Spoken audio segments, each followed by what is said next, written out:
Welcome to MYIT Roundtable. I'm Denise Harelick. Today we'll be discussing the United States Constitution and its continuing impact and importance to American society. The United States Constitution was first drafted back in 1787, and it provides citizens like you and me with our basic rights. Not only does it serve as a backdrop for all of our freedoms, it also protects us from injustice. Today I'm joined by Dr. Louis Navia and Dr. King Cheek, professors here at New York Institute of Technology in Old Westbury. Thank you for joining me today. First, Dr. Navia, we'll start with you.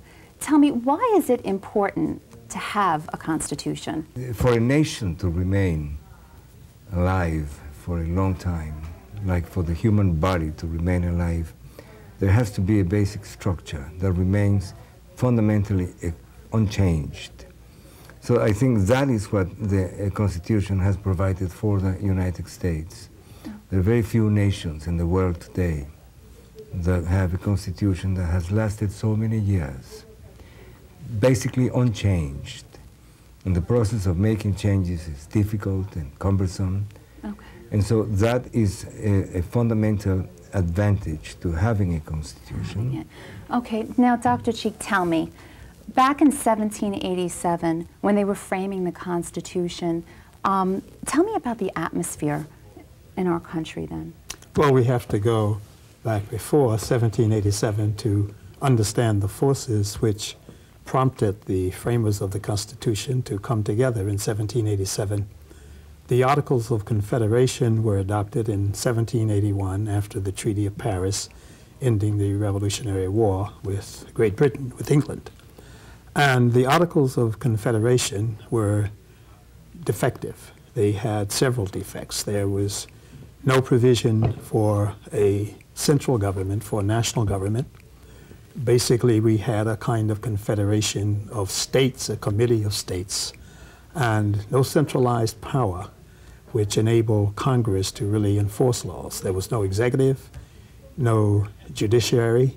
Congress did not have the power to tax, no power to control commerce. And the precipitating event was a rebellion by a group of farmers in Massachusetts, which really demonstrated the ineffectiveness of the Articles of Confederation. And out of that came a resolution calling for a convention in Annapolis, to be held in Annapolis, for the purpose of amending the Articles of Confederation. That convention was attended by 55 men from all of the states with the exception of Rhode Island. Now tell me about those men. Were these all politicians? Well, 27 of those men had served in Congress and were in the Continental Congress and were therefore familiar with the defects of the Articles of Confederation, but they were all well known. They were merchants and farmers. Some, not all, were lawyers. Most were known in the political arena and well respected. The oldest one was Benjamin Franklin, who was 81. And perhaps the other best known person was George Washington, who was elected the president of the convention. And they were men who were economically stable, who had a vested interest in the continuation of the Union. Do you think that the mix of people that were brought together, do you think that in part is why the Constitution has been viable for so long? Yes, there was diversity, but there was also a consensus among all of them. And that consensus was that we needed a national government. We needed a strong national government. And they were challenged by at least two forces. One of them was the question of whether to amend the Articles of Confederation or whether to draft or frame an entirely new document.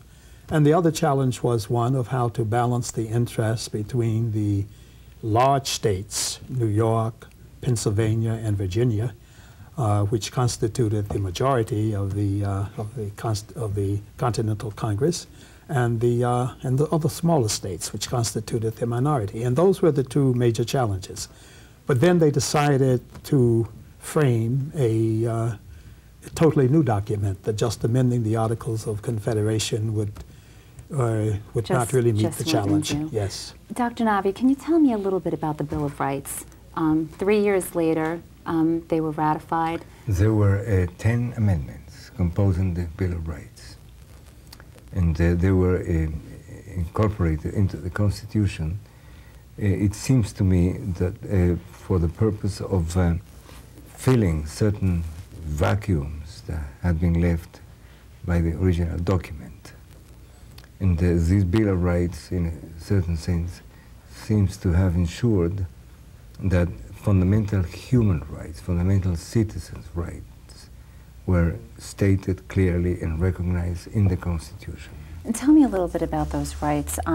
What rights are included? There were basic, what we call civil rights and civil liberties. For one thing, the framers wanted to make sure that we never had in this country a state religion, so that Congress was prohibited from establishing a state religion, and also prohibited from interfering with the free exercise of religion. So that religious freedom was a very important civil liberty that the framers wanted to protect. The opportunity to speak freely, to dissent in speech and in press were freedoms that we sought to protect. The right to bear arms. There were other liberties that were associated with the with trials and rights of convicted persons. So those things obviously are as important now as they were today. We're going to thank you for shedding some light on that. When we come back, we'll continue our discussion on the Constitution.